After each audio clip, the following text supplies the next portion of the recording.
L'histoire se déroule un petit village africain. Mariam est une femme magnifique et aimante, avec des cheveux tressés soigneusement et des yeux doux remplis de tendresse. Elle porte un pagne coloré qui met en valeur sa silhouette gracieuse. Kofi, son époux, est un homme charismatique avec une carrure imposante et un sourire éclatant. Respecté par tous, il semble incarner la réussite et le bonheur. Le couple est souvent vu ensemble, riant et discutant joyeusement. Ils sont l'image même de la complicité et de l'amour partagé. Pourtant, sous cette apparence idyllique, des tensions commencent à émerger, prêtes à bouleverser leur vie paisible. Avec le temps, Mariam commence à remarquer des changements subtils dans le comportement de Kofi. Il rentre tard à la maison, souvent avec des excuses vagues sur des réunions prolongées ou des travaux imprévus. Lorsqu'il est à la maison, il semble distant, perdu dans ses pensées, et évite le regard de Mariam. Les appels téléphoniques mystérieux deviennent de plus en plus fréquents, et chaque fois qu'il reçoit un message, il s'éloigne pour répondre discrètement. Mariam, observatrice et sensible, commence à ressentir une inquiétude croissante. Elle en parle à ses amis qui lui conseillent de rester vigilante. Les hommes peuvent être trompeurs, lui dit l'une d'elles. Le doute s'installe dans le cœur de Mariam, et elle commence à craindre le pire. Un jour, incapable de supporter le doute qui la ronge, Mariam décide de suivre Kofi. Elle le voit se diriger vers une clairière isolée, loin du village. Là, sous l'ombre d'un grand arbre, elle découvre l'inimaginable, Kofi en train de flirter avec son propre frère, Fanta. Fanta, beau et élancé, est vêtu d'une chemise légère et d'un pantalon simple, avec un sourire charmeur qui n'avait jamais inquiété Mariam auparavant. La scène est un coup de massue pour Mariam. Elle se sent trahie non seulement par son mari, mais aussi par son propre frère. Les deux hommes échangent des regards complices et des gestes tendres.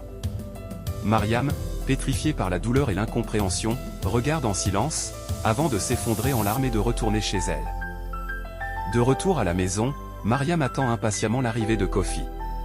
Lorsqu'il franchit enfin le seuil, elle le confronte directement. « Comment as-tu pu me faire ça ?» crie-t-elle, les larmes roulant sur ses joues. Kofi, pris au dépourvu, tente d'abord de nier, mais face à la détermination de Mariam et à ses preuves irréfutables, il finit par avouer. Il essaie de se justifier maladroitement, évoquant des sentiments confus et des besoins émotionnels non satisfaits. La tension monte rapidement. Mariam est envahie par une rage incontrôlable, sentant son cœur se briser à chaque mot de Kofi. Elle se sent humiliée et trahie, non seulement par son mari, mais aussi par son propre frère. La douleur et la colère se mêlent, créant un cocktail explosif d'émotions. Les jours passent, mais la douleur de Mariam ne s'atténue pas. Au contraire, elle s'amplifie, nourrie par la jalousie et l'humiliation. Les mots de ses amis résonnent dans sa tête, « quitte-le » disent-elles. Mais Mariam, consumée par la trahison, n'arrive pas à trouver la paix. Elle commence à avoir des pensées de vengeance, imaginant des scénarios où elle pourrait faire souffrir Kofi autant qu'il l'a fait souffrir. Elle passe de longues heures seule, plongée dans ses pensées sombres. Sa maison autrefois chaleureuse et accueillante devient un lieu de douleur et de rancune. La jalousie la ronge, la transformant en une personne qu'elle ne reconnaît plus. Ses amis s'inquiètent pour elle, mais elle les repousse, préférant se laisser envahir par sa colère. Mariam, désormais consumée par sa rage, commence à planifier secrètement sa vengeance. Elle se rend au marché du village et achète un couteau. Ses mains tremblent légèrement alors qu'elle le cache soigneusement dans un panier. Personne ne soupçonne ses intentions, et elle dissimule son acte derrière un sourire calme et une façade de normalité. Le soir venu, elle passe des heures à examiner le couteau, ses pensées devenant de plus en plus obsessionnelles.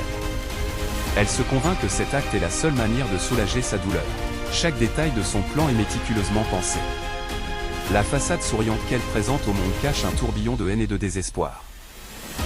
Un jour, alors qu'elle se rend au marché, Mariam voit Kofi et Fanta ensemble. Ils se tiennent la main et échangent des regards tendres. La vue de cette complicité ravive sa rage. La jalousie atteint son paroxysme, et elle sent la colère bouillir en elle. C'est le déclencheur qui la pousse à l'extrême. Elle sait que ce soir-là, elle mettra son plan à exécution. Elle rentre chez elle, le cœur battant à tout rompre, ses pensées devenant de plus en plus sombres. Elle se prépare mentalement pour ce qu'elle s'apprête à faire. Les dernières bribes de sa douceur naturelle sont consumées par une rage dévorante. La nuit tombe, et le village est plongé dans le silence. Mariam attend patiemment que Kofi s'endorme. Lorsque tout est calme, elle se lève discrètement, prend le couteau qu'elle avait caché et se dirige vers la chambre.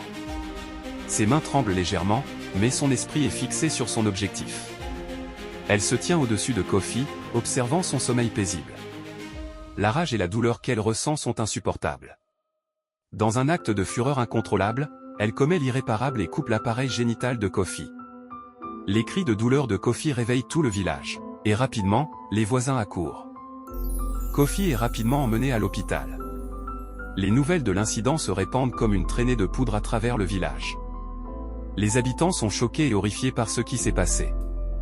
Mariam est arrêtée par la police et emmenée, les menottes aux poignets, sous les regards mêlés de pitié et de condamnation des villageois. Le village, habituellement paisible, est en émoi. Les discussions sur l'incident remplissent les rues et les maisons.